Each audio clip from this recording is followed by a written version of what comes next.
श्रीराम. आपल्या सर्वांच्या हृदयस्थ वसणाऱ्या आत्मारामास साष्टांग प्रणिपात करून गोस्वामी तुलसीदास रचित श्री रामचरितमानस या ग्रंथातील जो सप्तम सोपान उत्तरकांड याचं आपण चिंतन करत आहोत. सज्जन हो, हे आपलाच कथा चिंतन क्रमांक 1276. सज्जन हो, गेल्या काही निरूपणांमधून आपण ज्ञान मार्गाची असलेली क्लिष्टता, त्यामध्ये असलेले अनंत धोके याचं चिंतन बघितलं. त्यामुळे गोस्वामीजींनी या ज्ञान मार्गाला ज्ञान पंथ कृपान कै धारा परत खगेस होई नाही बारा अशा रीतीने एका दुधारी तलवारी सारखी या ज्ञान मार्गाची अवस्था असते, ज्यावरून प्रवास करणाऱ्या जीवाचा हा बहुतांश वेळेला घातच होतो. एखादा कोणीतरी दुर्मिळ विरळा असा जीव असतो जो अत्यंत निष्ठेने गुरुकृपेच्या आधाराने हा पंथ पार करतो आणि कैवल्य परमपदाची प्राप्ती करतो. लाख जण जर ज्ञान मार्गाच्या दिशेने निघाले तर एखादा जण कुठेतरी या कैवल्य मार्गाच्या स्थानावरती येऊन पोहोचतो. परंतु या उलट भक्ती मार्गाची अवस्था आहे. ज्ञान मार्गामध्ये साधन क्लिष्टता आहे, तर भक्ती मार्गामध्ये साधन प्रियता आहे. ते साधनच इतकं प्रिय वाटू लागतं की साध्याचाच विसर पडून जातो. भक्तीमध्ये रत झालेल्या जीवाच्या हृदयामध्ये मुक्ती स्वाभाविकपणे प्रवेश करते. त्याची इच्छा नसताना बळजबरीने आतमध्ये शिरते आणि अशा या मुक्तीच्या आधाराने त्याचं हृदय भरू लागतं. गोस्वामीजी म्हणतात, भक्ती आणि मुक्तीचा संबंध कसा आहे, जसं पाणी हे कधीही भूमीशिवाय राहत नाही, त्या पद्धतीने मुक्ती ही कधीही भक्तीला सोडून राहू शकत नाही. कारण आपण त्याप्रमाणे एखादं डबकं ते समुद्र इथपर्यंत भक्तीची गुह्यता कशी वाढवावी हाच आपल्या साधनेचा पुरुषार्थ आहे, याचा विचार बघितला. गोस्वामीजींनी हरिभक्तांना त्यामुळे सयाने हा शब्द वापरलाय. अस बिचारी हरिभगत सयाने. ज्याला खरं सार आणि असार कळतं, ज्याचा विवेक जागृत झालाय, ज्याची प्रतिभा जागृत झाली आहे, ज्याला भक्ती मार्गाचं महात्म्य कळालेलं आहे आणि तो या भक्तीमध्ये गुह्यता प्राप्त करण्यासाठी मुक्तीचा निरादर करत राहतो, केवळ भक्ती प्राप्त करण्यासाठी. आणि अशा भक्तीच्या आधाराने जो या जन्म मृत्यूरूपी संसाराच्या असलेल्या रहाट गाडग्याला विना परिश्रम ओलांडून जातो, असे हे भक्तीचं महात्म्य गोस्वामीजी गात आहेत. सज्जनो, आपण पुढच्या दोह्याचं देखील गायन करून घेऊत आणि तत्पश्चात उर्वरित दोहा आणि चौपायांचं चिंतन बघूयात.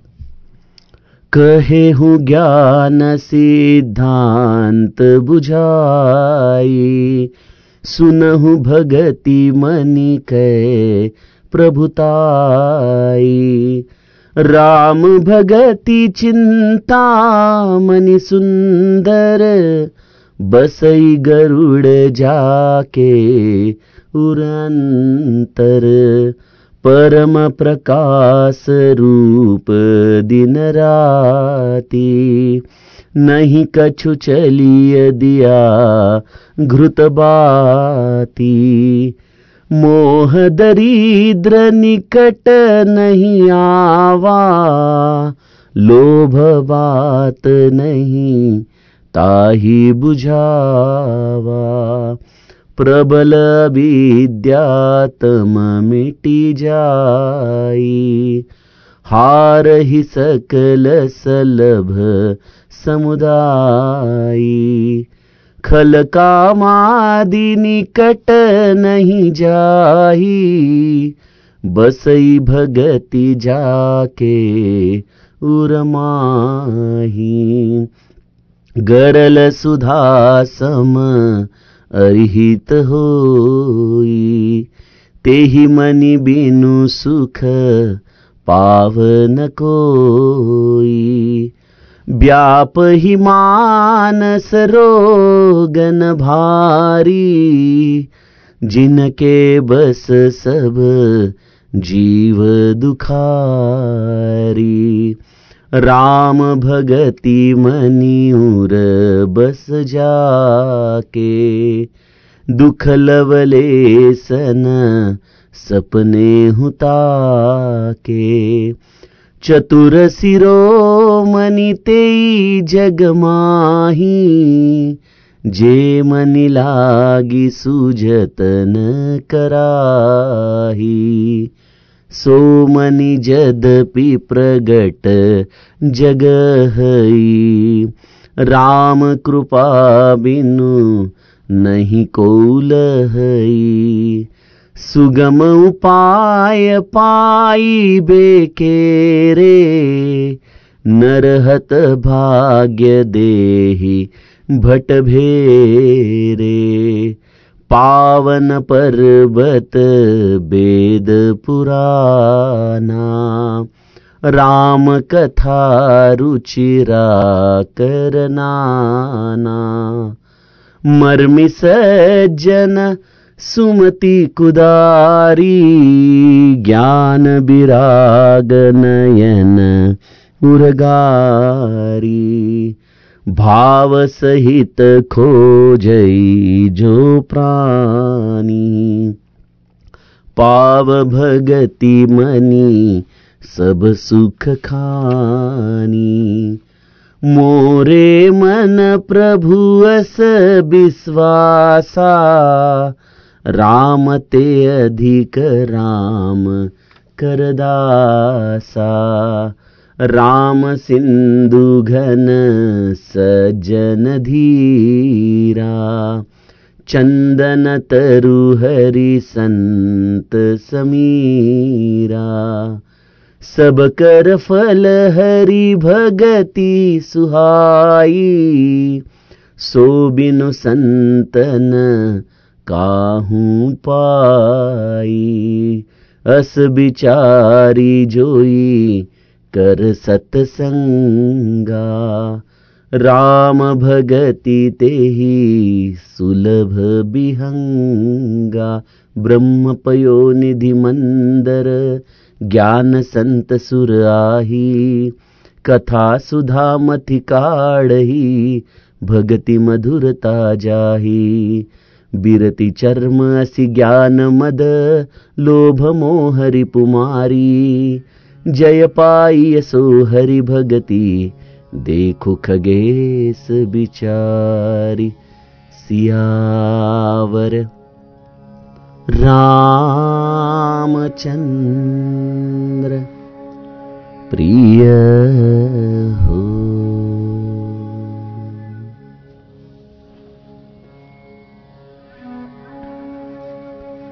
सज्जनो, ज्ञान मार्ग आणि भक्ती मार्गामध्ये नेहमीच एक स्पर्धा समाजामध्ये घडत असते. भक्ती मार्गावरच्या व्यक्तीला अनेकदा भोळसट, अज्ञानी अशा पद्धतीची दूषणं सो कॉल्ड बुद्धिजीवींकडून दिली जातात. खरं भगवंताचं रूप निराकार असताना सगुणाची पूजा करणारे हे त्यांच्या दृष्टीने अज्ञानीच ठरतात. दगडाला देखील देव मानणारे, केवळ भगवंताचं नामस्मरण करून त्याला प्राप्त करण्याची अभिलाषा करणारे, अशा पद्धतीने बुद्धिजीवींकडून भक्ती मार्गावरती चालणाऱ्या व्यक्तीला दूषण सहन करावी लागतात. परंतु गोस्वामीजींच्या कोर्टामध्ये जेव्हा ही केस जाते, तेव्हा गोस्वामीजी अर्थात हे सुप्रीम कोर्ट आहे, ते आपल्याला थेट भक्ती मार्गावरती चालणाऱ्या लोकांना सयाने या शब्दाच्या आधाराने हा निकालच लावून टाकतात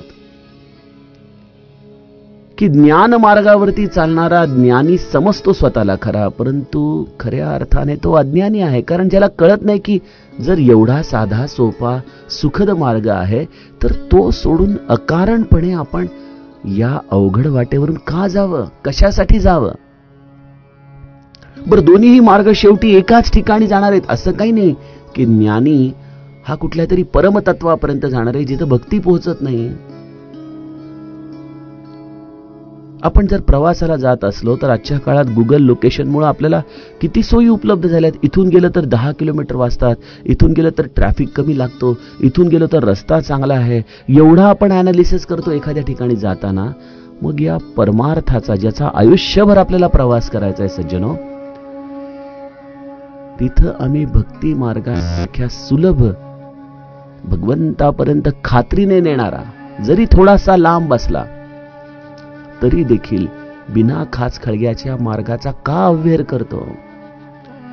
आणि अव्हेर करत असत तर आमच्यासारखे पडदमूर्ख दुसरे कोण आहेत? किती साधा सोपा मंत्र आहे. राम कृष्ण हरी म्हणा, श्रीराम जय राम जय जय राम म्हणा, ओम नमः शिवाय म्हणा, तुमच्या गुरुने दिलेला कुठलाही मंत्र म्हणा. मध्यंतरी सहज चिंतन करत होतो तेव्हा गोस्वामीजीने बंदव नाम राम रघुबर को, हे तू कृसानु भानु हिम करको, अशा पद्धतीने जी नामवंदना केली त्यामध्ये मी भगवंताच्या राम या 2 अक्षर रूपी नामाची वंदना करतो असं म्हटलंय. म्हणजे याचा अर्थ गोस्वामीजींना इतर नामांच्या विषयी ॲलर्जी आहे का? तुम्ही जर दत्ताचं नाव घेत असाल तर ते रामनामापेक्षा गौण आहे का? अनेकांना हा प्रश्न पडतो की राम नाम घ्यायला सांगितले पण आम्हाला आमच्या गुरूंनी तर वेगळं नाम घ्यायला सांगितलंय, मग काय करायचं? सज्जनो, राम या शब्दाचा काय अर्थ आहे? जो वसिष्ठांनी राजा दशरथाला सांगितला तो आनंद लक्षात ठेवावा, तो अर्थ लक्षात ठेवा. जो आनंद सिंधु सुख रासी, सी करते त्रैलोक सुपासी. जो आनंद रूपी सागराचा, या महासागराचा हा जणू काही एक अंश रूपाने आलेला हा राम, म्हणजे आनंद हे रामाचं अंतर्बाह्य स्वरूप आहे सज्जनो. राम हे व्यक्तिवाचक नाम नाही, राम हे स्थितीवाचक नाम आहे. राम म्हणजे निखळ आनंद, निर्भेळ आनंद. राम म्हणजे परमानंद, राम म्हणजे मुक्ती. आणि मग तुमच्या गुरुने जे नाम तुम्हाला घ्यायला सांगितलंय ते नामस्मरण करत असताना जो आनंद तुमच्या हृदयामध्ये येतो तो राम आहे. येते लक्षात? त्यामुळं रामाला आणखीन संकुचित करण्याच्या प्रयत्नात पडू नका. राम ही व्यक्ती नाही, राम हा केवळ दशरथ कौसल्यचा पुत्र नाही, राम हे परमतत्व आहे. परमतत्व. तुम्ही त्या तत्वाला राम या नावाने संबोधित करत असाल उत्तम आहे, काहीच हरकत नाही. परंतु जर तुम्ही वेगळ्या नामस्मरणातून जे तुमच्या गुरुने तुम्हाला दिलंय, हेही महत्वाचं आहे. कारण गुरुने अनुग्रह दिलेलं नाम हे तुमचं नाम आहे. तुमच्या मनाने आजपर्यंत जे धारण केलेलं नाम असेल ते ठीक आहे, तुमचं त्यामध्ये मन रमलं इथपर्यंत ठीक आहे. परंतु ते नामच तुम्हाला एक दिवशी गुरुची भेट घालवून देईल आणि गुरु तुम्हाला शक्तिपात रूपाने, ज्याने तुमचं कल्याण होणार आहे, अशा नामाची दीक्षा देईल. आणि ते नाम जरी राम नामापेक्षा वेगळं असलं तरी सज्जनो ते मूळतः वेगळं नाही. कारण त्या नामामध्ये दडलेला जो निखळ आनंद आहे, जे त्या नामाचं देखील अंतिम ध्येय आहे, त्याचं नाव आहे राम. त्यामुळे भक्ती मार्ग हा परमविवेकी आहे. परम ज्ञानी लोकांनी या भक्ती मार्गाची स्थापना केली आहे. काय सांगावं? बघा, आपण जे नित्य भोजन करतो, जर भोजनामधले पदार्थ फिके झाले असतील तर आपण कदाचित 2 शब्द बोलूत की आज काही जमलं नाही नीट स्वयंपाक वगैरे, परंतु तरी देखील अन्नाचा अव्हेर करणार नाही. आपण ते पोटामध्ये ढकलून देतो, ठीक आहे. आणि जर ते अन्न अत्यंत रुचकर झालं असेल, स्वादिष्ट झालं असेल, तर आपण नेहमीपेक्षा 2 घास काय, थोडं जास्तच त्या दिवशी अन्न ग्रहण करतो. म्हणजे अन्नाचं प्रमाण हे आम्ही आमच्या चवीनुसार ठरवतो. आम्ही चवीचे भोगते आहोत सगळेजण. चव छान वाटली की आम्ही त्या गोष्टी विशेषत्वाने खातो. बघा, कधी कधी विटॅमिन्स डेफिशियन्सी झाली की डॉक्टर आपल्याला मल्टीव्हिटॅमिन्स देतात. ती मल्टीव्हिटॅमिन आपण मुखाने घेतो, ती आपल्या जठरामध्ये जाते आणि त्या जठरामधून त्या विटॅमिन्सचा प्रवाह आपल्या रक्तामध्ये, आपल्या शरीराच्या वेगवेगळ्या भागांमध्ये होतो. परंतु औषधाने विटॅमिन मिळण्याच्या आधी देखील एक नैसर्गिक व्यवस्था आपल्या देहामध्ये आहे. ते म्हणजे आपण जे अन्न खातो ते जरी आपण रसनेसाठी खात असलो तरी आपल्या जठरामध्ये अशी व्यवस्था आहे की तो जठराग्नी आपोआप त्या अन्नाला पचवून टाकतो, शरीराचं पोषण करतो, शरीराला उत्तम प्रोटीन्स, उत्तम द्रव्य ही प्रदान करतो. म्हणजे कृती आहे भोजनाची, जीव खातो आहे रसनेसाठी, आणि त्याची परिणिती होते जठराग्नीच्या आधाराने शरीराचं पोषण करण्याची. कोणी जठराग्नीसाठी वेगळं काहीच करत नाही. काही करावं लागतं का? खाल्ल्यानंतर कुठलं बटन दाबावं लागतं का की बाबा आता जठराग्नी चालू कर, आता जठराग्नी बंद कर? काही नाही. भगवंत म्हणतो फक्त तुम्ही नियमित सीमित आहार घ्या, त्याच्या पुढे तुमची तब्येत राखण्याचं काम माझ्याकडे आहे. ती व्यवस्थाच अशी लावून दिलेली आहे. तसं सज्जनो, भक्तीमध्ये भगवंताचं नाम घेणं हे फक्त आपल्या हातामध्ये आहे. आणि ते नाम इतकं रुचकर आहे, इतकं रसाळ आहे, इतकं मधुर आहे की जीव हे ते नाम एकदा चाखू लागला की त्याला सोडतच नाही. आणि मग अशा नामाच्या आधाराने तो त्याची चव चाखत असताना इकडं मुक्तीरूपी गोष्ट मात्र घडत असते. ही मुक्ती स्वाभाविकपणे तुमच्या हृदयामध्ये प्रवेश करत असते. त्यासाठी तुम्हाला वेगळं काहीच करावं लागत नाही, काहीच. गोस्वामीजी म्हणतात त्यामुळं अशी सुगम आणि परमसुख देणारी हरिभक्ती आहे बघा, ही ज्याने तयार केली आहे, ज्या या सनातन संस्कृतीमधून भगवंताच्या भक्तीचं मनुष्यत्रुमापासून सर्वांनी एकमुखाने प्रतिपादन केलेलं आहे. त्या भक्तीला या सगळ्या संतांनी जाणलं. काय प्रक्रिया होती, त्रयस्थपणे बघितलं की नाम घेणारा देखील जो आहे त्याच्या हृदयामध्ये होणारा आनंद आणि त्या आनंदाच्या आधाराने त्याला नकळतपणे प्राप्त होणार हे परमपद, हे कैवल्यपद, याचं त्यांनी स्वतः निरीक्षण केलं आणि सांगितलं की हाच तो मार्ग आहे जो सर्वसामान्यांना जर त्याने बुद्धीचा निश्चय केला तर भगवंतापर्यंत नेऊन नेईल. मग असा हा अत्यंत सिद्ध मार्ग जर कोणी आचरत नसेल तर त्याच्यासारखा मूर्ख कोण असेल. म्हणून सज्जनो, यापुढे समाजामध्ये जर कोणी तुम्हाला भोळसट म्हटलं, अंधश्रद्धाळू म्हटलं, आणखीन काही म्हटलं तरी भगवंताचं नाम सोडू नका, सगुण भक्ती सोडू नका, भगवंताची कथा सोडू नका, सत्कर्मांना तिलांजी दिली देऊ नका. हा खरा वैष्णवाचा धर्म आहे, तो तुम्ही आचरत राहा. खऱ्या अर्थाने तुमच्यासारखे दुसरे कोणीही ज्ञानी नाहीत. हरिभक्तीसारखी दुसरी कुठलीही सुलभ भगवत प्राप्तीचा मार्ग नाही. आणि ते सोडून जे कोणी काही करत असेल, गोस्वामीजी म्हणतात त्यांच्यासारखं मूर्ख कोण असेल. को असं मूढ न जाही सोहाई, कोण आहे?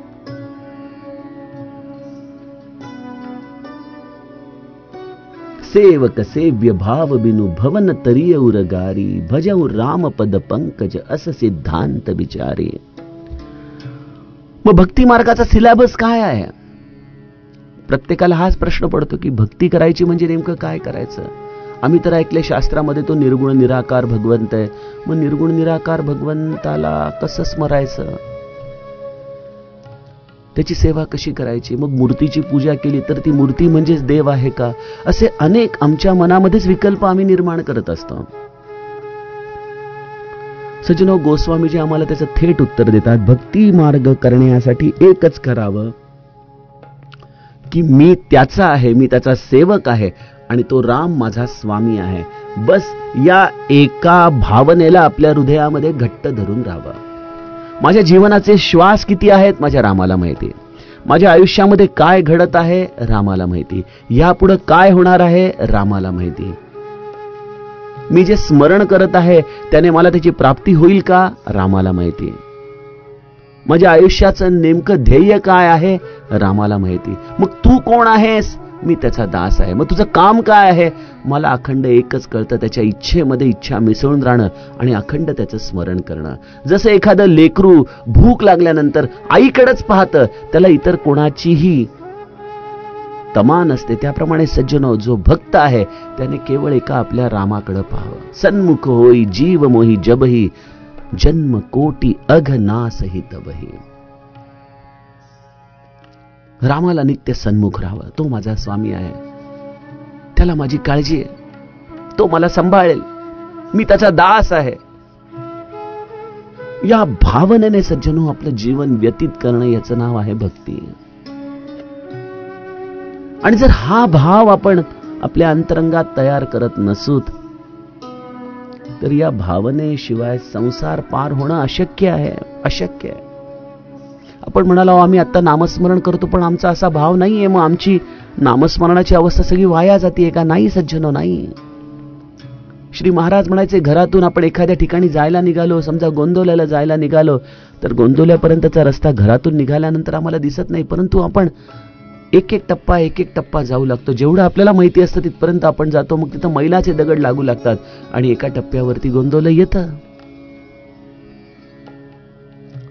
तसं सज्जन हो, आज जरी तुमच्या भक्ती मार्गामध्ये हा भाव इतका दृढ नसला तरी काही हरकत नाही. तुम्ही त्या मार्गावरती चालत राहा आणि मनाला सतत सांगत राहा की मी कोणाचा आहे, कोणाचा आहे, कोणाचा आहे. बळजबरीने सांगा. आपण म्हणालो ही कल्पना आहे का? नाही, कल्पना नाही, हेच सत्य आहे, हेच वास्तव आहे. ते वास्तविकता माझ्या आजपर्यंत अनुभवाला आली नाही, एवढंच. त्या हिंदी चित्रपटांमध्ये नसतं का, लहानपणीच कुठल्या तरी आईपासून तिचा मुलगा दुरावलेला असतो आणि मग आई आणि मुलगा संपूर्ण चित्रपटामध्ये वेगवेगळे असतात, भेटत असतात, परंतु एकमेकांची ओळख नसते. आणि मग एका टप्प्यावरती मुलाची आणि आईची ओळख होते. त्या क्षणी किती करुणामय प्रसंग चित्रपटांमध्ये येतात. सज्जन, तसा आमच्या या जीवनाचा चित्रपट चाललाय. तो राम आम्हाला कोणीतरी अयोध्येमध्ये दशरथाचा वाटतो, तो राम आम्हाला जानकीचा वाटतो, तो राम आम्हाला त्रेतायुगामधले एक व्यक्ती वाटते, परंतु आम्हाला हे कळत नाही तो राम माझा मायबाप आहे. आज फादर्स डे आहे ना, ते आपल्या बापाला मान्य करा की तोच आहे माझं सर्वस्व.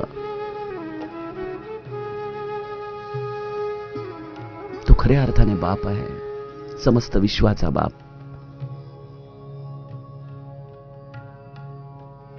त्यामुळे हा भाव आपल्या हृदयामध्ये दृढ ठेवावा की ते माझे स्वामी आहेत आणि मी त्यांचा सेवक आहे आणि त्यांची सेवा करणं हेच माझ्या आयुष्याचं एकमेव ध्येय आहे, माझ्या जगण्याचं एकमेव प्रयोजन आहे.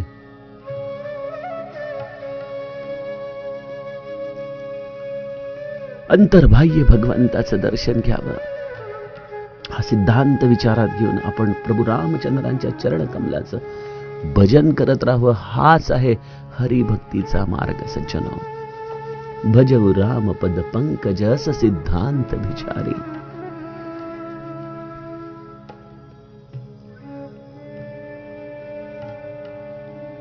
प्रभू रामचंद्रांची भक्ती ती सगुणापासना.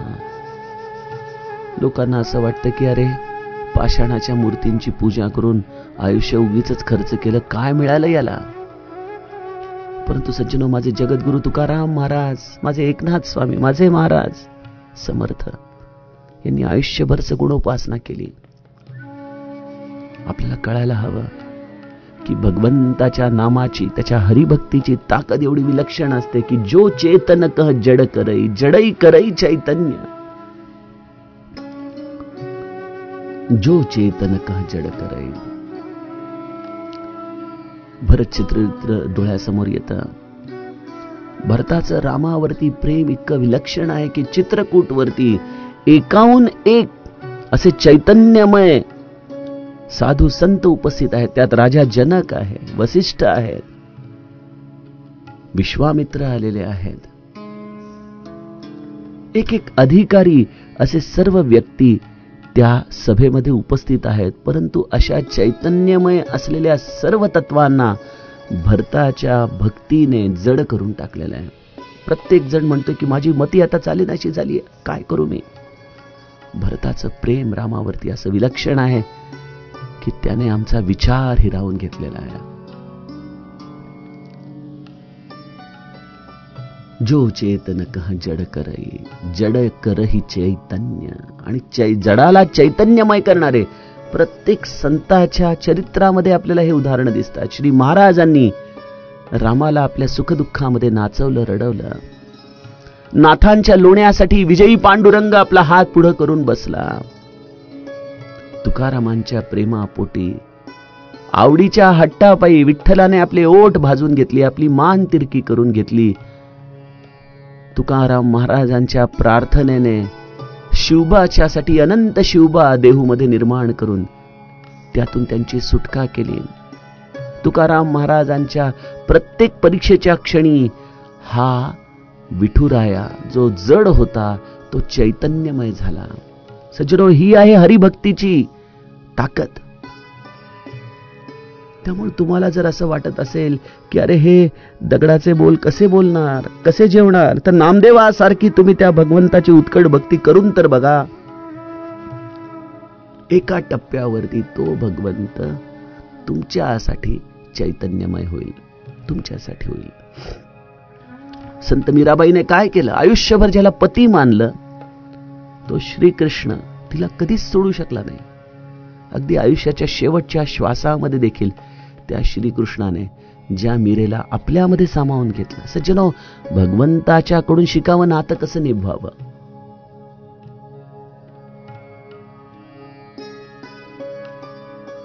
जो जडाला चेतन करतो आणि चेतनेला जड करून टाकतो, अशा या हरिभक्तीची उत्कटता आपल्याला संतांनी त्यांच्या आचरणातून दाखवली. आणि म्हणून गोस्वामीजी म्हणतात, या हरिभक्तीमध्ये असा समर्थ रघुनायक तुम्हाला मिळाला आहे. असं समर्थ रघुनायकही भजही जीवते धन्य. असं समर्थ रघुनायकही, असा समर्थ रघुनायक. खरोखर समर्थ हा शब्द आल्यानंतर अंग रोमांचित होतं. मला कल्पना नाही, परंतु जाणकारांनी शोधावं.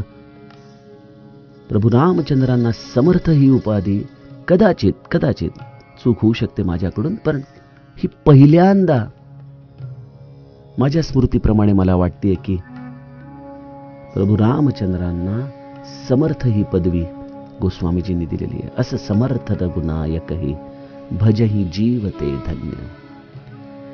रघुनायकाला समर्थ समजणं यामध्येच जीवनाची खरी धन्यता आहे. तोच सगळा आहे, तोच सर्व करतोय. सज्जनो, ही भावना शब्दांच्या पलीकडे जायला पाहिजे. ती माझी सहजता झाली पाहिजे, तो माझ्या मनाचा खरा आधार झाला पाहिजे. अशा पद्धतीने जो जीवन जगतो, गोस्वामीजी म्हणतात, खरोखर अशा व्यक्तीचं जीवन हे धन्य आहे.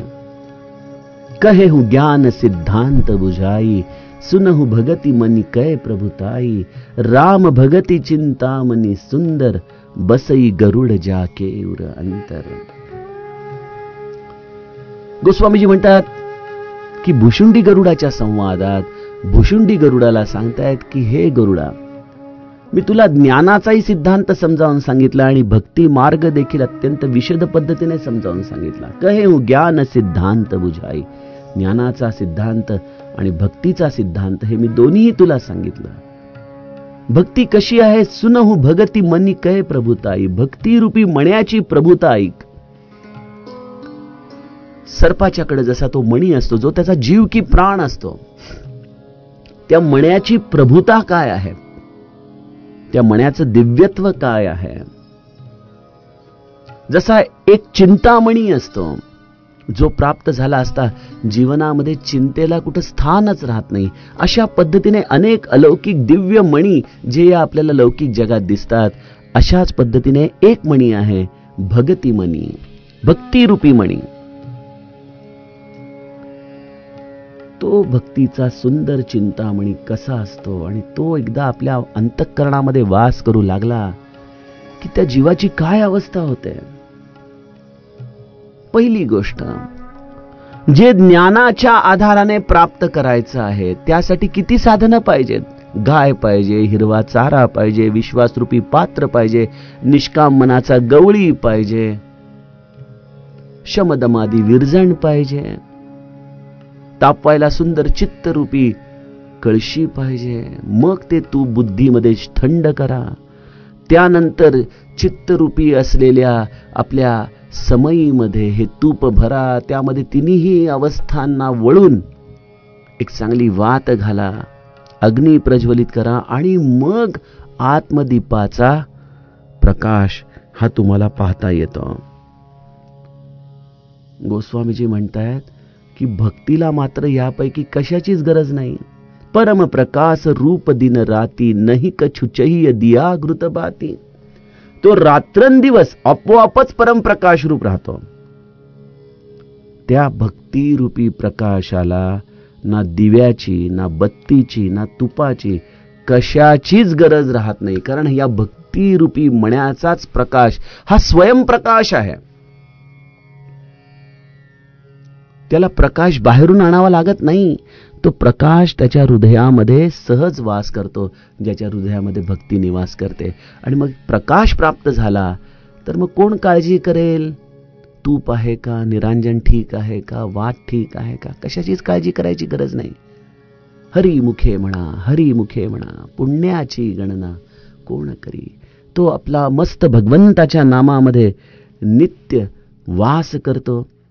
आणि अशा या जीवाला इतर कुठल्याही प्रकाशाची इतर साधनं जमवावी लागत नाहीत. सज्जनो, हा प्रकाश कसा असतो याचं चिंतन आपण या गायलेल्या सर्व चौपायांच्या आधाराने पुढील 2 कथा निरूपणांमध्ये करणार आहोत. जानकी जीवन स्मरण जय जय राम.